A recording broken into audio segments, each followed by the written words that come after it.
Hello student, मैं सौरभ कोहली आपका हार्दिक स्वागत करता हूं अपने यूट्यूब चैनल में। प्यारे बच्चों, आज हम चर्चा करेंगे मार्किंग स्कीम का pre board examination class 12th subject political science की। और इसको शुरू करने से पहले जो कोई भी हमारे चैनल के साथ नया जुड़ा हो, इस चैनल को सब्सक्राइब कर ले और बेल वाले बटन को जरूर प्रेस कर ले ताकि सारी नोटिफिकेशन उस तक जरूर मिल सके। तो इसमें मैक्सिमम मार्क्स थे 40 और टाइम मिला था 2 घंटे का। और सामान्य निर्देश है, इस अंक योजना में कुल 13 प्रश्न के आदर्श उत्तर दिए गए हैं। प्रत्येक प्रश्न का उत्तर निर्धारित शब्दों में दिया जाना आवश्यक है। विद्यार्थी यदि दिए गए उत्तरों से इतर सही उत्तर देता है, मतलब इसके मिलते जुलते उत्तर देता है, तो उस पर भी अंक दिए जा सकते हैं। तो सेक्शन ए है, तो आपका था पहले सत्ता के नए केंद्र के किन्हीं 4 संगठनों के नाम लिखिए। तो सत्ता के नए केंद्र कौन कौन से थे? पहले भाई 4 संगठन टाइप से, यूरोपीय संघ EU, आसियान, दक्षेश यानी कि सार्क, ब्रिक्स, ये थे। कौन से? यूरोपियन यूनियन, आसियान, दक्षेश यानी कि सार्क और ब्रिक्स। अथवा में प्रश्न पूछा गया था, यूरोपीय संघ के गठन के 4 उद्देश्य लिखिए। यूरोपीय संघ के गठन के उद्देश्य निम्नलिखित है। पहला था आंतरिक मामलों तथा न्याय से जुड़े मामलों पर सहयोग। दूसरा है एक समान विदेश नीति व सुरक्षा नीति। तीसरा है एक समान मुद्रा का चलन। चौथा था वीजा मुक्त आवागमन। तो ये पॉइंट्स उद्देश्य थे जो पूछे थे। अगला क्वेश्चन है सेकंड, आसियान की स्थापना क्यों की गई थी? आसियान की स्थापना क्यों की गई थी? आसियान की स्थापना निम्नलिखित कारणों से की गई थी। पहला था कि सदस्य देशों के आर्थिक विकास को तेज करना, जो इसके सदस्य देश हैं उनके आर्थिक विकास को तेज करना। दूसरा, आसियान के द्वारा सामाजिक और सांस्कृतिक विकास को हासिल करना। तीसरा है कानून का शासन स्थापित करना। चौथा है संयुक्त राष्ट्र संघ के नियमों का पालन करके क्षेत्रीय शांति और स्थायित्व को बढ़ावा देना। अगला क्वेश्चन है WSF का पूर्ण रूप लिखिए। इसके तहत कौन कौन से कार्य होते हैं? तो WSF का पूर्ण रूप है वर्ल्ड सोशल फॉर्म। यह नव उदारवादी वैश्वीकरण के विरोध का एक विश्वव्यापी मंच है। इसके तहत मानवाधिकार कार्यकर्ता, पर्यावरणवादी, मजदूर, युवा और महिला कार्यकर्ता आते हैं जो समाज कल्याण के विभिन्न कार्य करते हैं। कौन कौन आते हैं इसके तहत? पर्यावरणवादी, मजदूर, युवा, महिला कार्यकर्ता और मानवाधिकार कार्यकर्ता, ये सब आते हैं इसके तहत। चौथा है गठबंधन सरकार के बारे में आप क्या जानते हैं? आंसर देखिए, जब किसी प्रजातांत्रिक देश में बहुदलीय व्यवस्था के अंतर्गत, जैसे भारत, किसी भी एक दल को पूर्ण बहुमत प्राप्त नहीं होता है, तब 2 या 2 से अधिक दल मुद्दों पर आधारित संगठन बनाकर सरकार का गठन करते हैं। ऐसी सरकार को गठबंधन सरकार कहते हैं। ऐसी सरकार न्यूनतम साझा कार्यक्रम के तहत काम करती है। न्यूनतम साझा कार्यक्रम क्या होता है बच्चों? यानी कि इसमें जो सरकार होती है उनको सभी की बात सुननी पड़ती है, यानी कि जितने लोग शामिल कर रहे होते हैं पार्टी के, अलग अलग दल के, उन सभी की बात सुननी पड़ती है, क्योंकि वो बैसाखी की तरह होते हैं। अगर वो अपना साथ छोड़ देंगे तो वो बैसाखी छूट जाएगी। पांचवा है वैश्वीकरण के आर्थिक प्रभावों का वर्णन कीजिए। तो इसके आर्थिक प्रभाव है, पहला समान व्यापारिक तथा श्रम कानूनों द्वारा संतुलित आर्थिक विकास। सामान्य व्यापारिक तथा श्रम यानी कि मजदूरी कानूनों द्वारा संतुलित आर्थिक विकास। दूसरा है पश्चिमी देशों द्वारा अंतरराष्ट्रीय व्यापार के नियमों का निर्धारण। बहुराष्ट्रीय कंपनियों से घरेलू एवं लघु उद्योगों को नुकसान, MNCs कंपनी से यानी कि। चौथा है प्रत्यक्ष विदेशी निवेश, विनिवेश जैसे आर्थिक सुधारों पर पूरे विश्व में लागू होना। अब साफ्टा का शाब्दिक अर्थ लिखिए तथा इसके किन्हीं 2 उद्देश्यों का वर्णन कीजिए। साफ्टा क्या है आपका बच्चों? दक्षिण एशियाई मुक्त व्यापार समझौता, यानी कि south Asian foreign trade association, south Asian free trade association.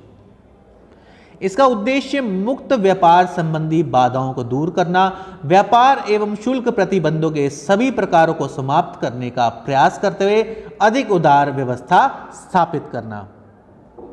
7वां है क्वेश्चन, राष्ट्रीय आपातकाल से क्या अभिप्राय है?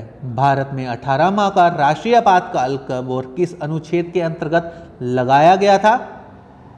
आंसर देखिए, जब किसी देश पर भारी आक्रमण होने, आंतरिक अशांति होने या देश की अखंडता एवं सुरक्षा को खतरा होने की संभावना हो तब राष्ट्रीय आपातकाल लगाया जाता है। भारतीय संविधान के अनुच्छेद 352 के अंतर्गत आंतरिक अशांति के आधार पर भारत में 18 महीने का राष्ट्रीय आपातकाल 25 जून 1975 को लगाया गया था।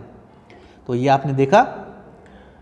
8वां क्वेश्चन है, नई आर्थिक नीति से आप क्या समझते हैं या क्या अभिप्राय है? नई आर्थिक नीति भारत में अर्थव्यवस्था में सुधार करने के लिए 1991 में अपनाई गई, जिसके तहत उदारीकरण और निजीकरण पर बल दिया गया था। 1991 में श्री पीवी नरसिम्हा राव के नेतृत्व वाली केंद्र सरकार, जिसके वित्त मंत्री डॉक्टर मनमोहन सिंह थे, ने देश में नई आर्थिक नीति लागू की, जिससे बाद में आने वाली सभी सरकारों ने जारी रखा। तो ये थी आर्थिक नीति। अब सेक्शन बी यानी कि खंड बी की बात करें, क्या वर्तमान समय में, 9वां प्रश्न है, आसियान प्रासंगिक है या नहीं? स्पष्ट कीजिए। इसमें आप अपनी तरफ से भी उत्तर लिख सकते हैं। ज़्यादातर बच्चों से मैंने चर्चा की थी, उन्हें हाँ ही बताया था। हाँ, वर्तमान समय में आसियान प्रासंगिक है। आसियान की प्रासंगिकता निम्नलिखित बिंदुओं पर स्पष्ट कीजिए। आसियान प्रासंगिकता भारत और चीन जैसे तेजी से विकसित होने वाले एशियाई देशों के साथ व्यापार और निवेश मामलों में प्रदर्शित होती है। आसियान निवेश, श्रम सेवाओं के मामलों में मुक्त व्यापार क्षेत्र बनाने पर भी ध्यान दिया है। भारत में 1991 से पूर्व की ओर चलो की नीति अपनाई तथा आसियान के 2 सदस्य देशों सिंगापुर और थाईलैंड के साथ मुक्त व्यापार का समझौता किया। 1991 से पूर्व की ओर चलो की नीति अपनाई। आसियान की प्रासंगिकता इससे भी सिद्ध होती है कि यह एशिया का एकमात्र ऐसा संगठन है जो एशियाई देशों और विश्व शक्तियों को राजनीतिक और सुरक्षा मामलों पर चर्चा के लिए मंच उपलब्ध करवाता है। तो कितनी अच्छी बात है ये। 10वां क्वेश्चन था, एकात्म मानववाद क्या है? इस विचार का प्रतिपादन किसने किया है, समझाइए। बच्चों, एकात्म मानववाद एक स्वदेशी सामाजिक आर्थिक प्रतिमान का प्रतिपादन है, जहां मानव विकास केंद्र होता है। व्यक्ति तथा समाज की आवश्यकताओं के मध्य समन्वय स्थापित करते हुए प्रत्येक मानव के लिए एक गरिमामयी जीवन सुनिश्चित करना होता है।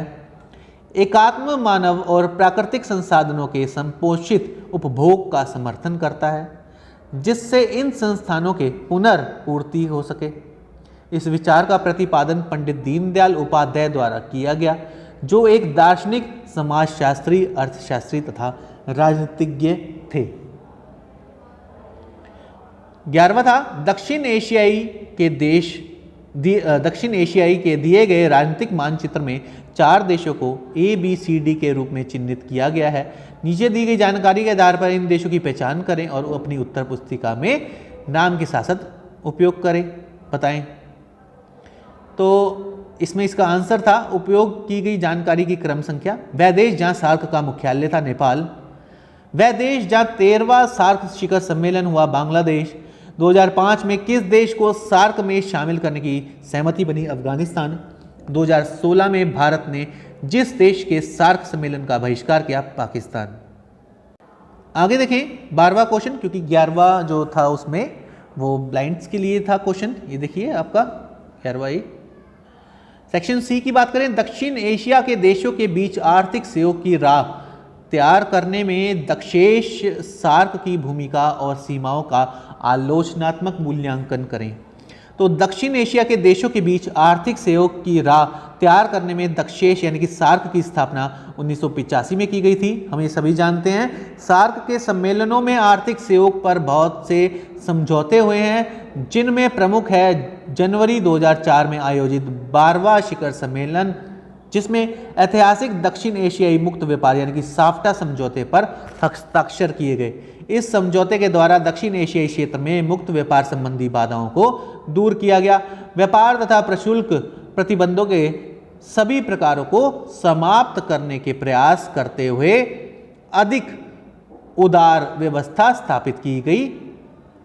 सार्क देशों ने बिम्स्टेक का गठन करके बंगाल की खाड़ी बहुक्षेत्रीय तकनीकी और आर्थिक सहयोग उपक्रम बनाया। इसके माध्यम से व्यापार और निवेश बढ़ा है। इस प्रकार सार्क की भूमिका दक्षिण एशियाई देशों के बीच आर्थिक सहयोग में महत्वपूर्ण है।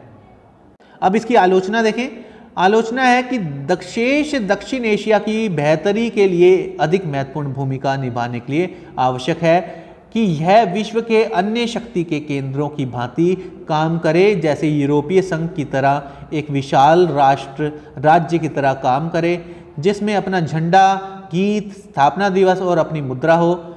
सभी देश मिलकर पूर्ण निष्ठा के साथ विकास के मार्ग पर आगे बढ़ें। सभी देश मिलकर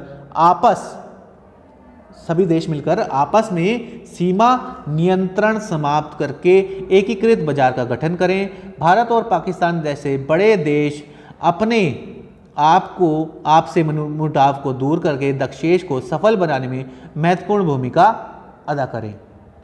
अब 8वां प्रश्न था, सार्क के सदस्य देश मालदीव के विषय में आप क्या जानते हैं? भारत मालदीव के बीच संबंधों का वर्णन करें। मालदीव सार्क का सदस्य देश है, एक द्वीपीय देश है जो भारत का एक पड़ोसी देश भी है। 1968 तक मालदीव एक सल्तनत हुआ करता था। इसके बाद वहां गणतंत्र राष्ट्र बना और शासन की अध्यक्षात्मक प्रणाली को अपनाया गया। जून 2005 में मालदीव ने बहुदलीय प्रणाली को अपनाया। MDP पार्टी का मालदीव के राजनीतिक मामलों में प्रभुत्व है।